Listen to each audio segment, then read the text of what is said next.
Какво формира ефективността на един трактор? Всичко започва с цена на една конска сила. Цялата ефективност се определя от разходите при живота на машината. Разход на гориво, цена на поддръжка и резервни части и от още един фактор – времето, през което тракторът не работи.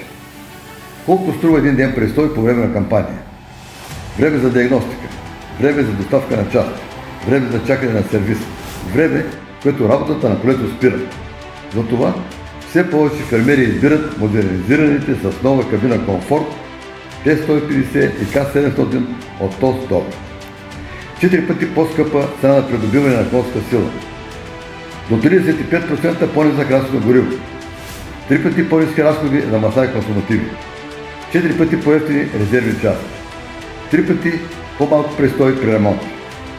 Лесна поддръжка, резервните части налични, ремонтите се извършват бързо. Без тежка дилърска диагностика и без дълго чакане.